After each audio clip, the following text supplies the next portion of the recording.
সম্মানিত দর্শক, আসসালামু আলাইকুম। আসলে আনোগো মাঝে আবারও আমি ফিরে আসলাম।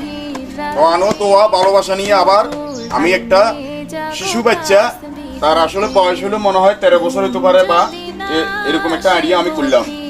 তো তোমার নাম কি? তো তুমি লেখাপড়া কতটুকু করছো? আরবিতে 3 পারা হেফজ করছো না? যারা করছো না?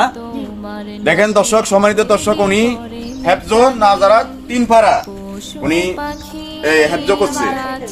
হ্যাঁ, এর মাঝে দেখেন তোমার অসুস্থ কি ছিল?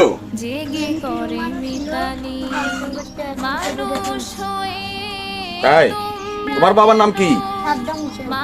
দেখেন আসলে দর্শক, আপনারা আজকে দেখতেছেন এই যে বাচ্চাটা, আসলে বাচ্চাটার এখানে আমরা আসলে অন্য ব্যাপারে আইছিলাম। আজকে আমি দেখি আসলে আমার কাছে খুব দুঃখ প্রকাশ আমি আপনার কাছে করলাম যে বাচ্চাটা আসলে ব্রেন টিউমার হয়েছে। ব্রেন টিউমার অপারেশন করবার পরে উনি আসলে আজকে একটা প্রতিবন্ধী হয়ে গেছে।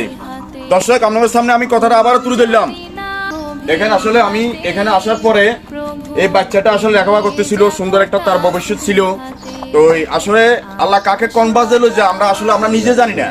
এই ব্রেন টিউমার ছিল ওনার, ব্রেন টিউমারের পরে অপারেশনের পরে উনি একবার প্রতিবন্ধী হয়ে গেছে। এই যে দেখতেছেন, এই যে ওনার এই যে অপারেশন হচ্ছে, এই তো দর্শক আসলে দেখতেছেন ওনার মাথাতে যে অপারেশনটা হইবার পরে উনি চোখে দেখতেছে না, তার মাঝে উনি একবারে প্রতিবন্ধী।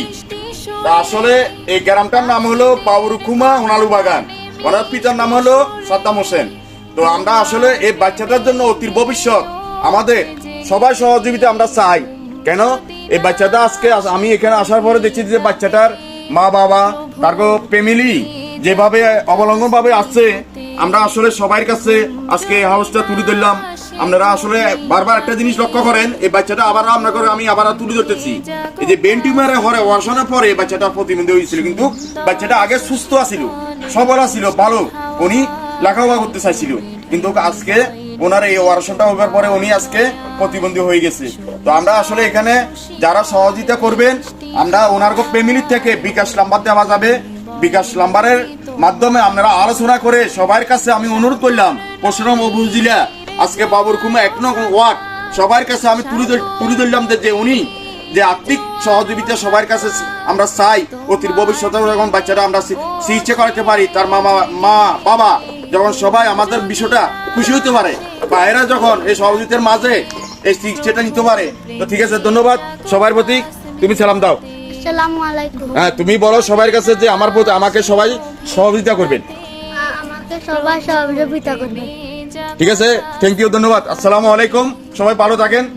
ঠিক আছে, ধন্যবাদ।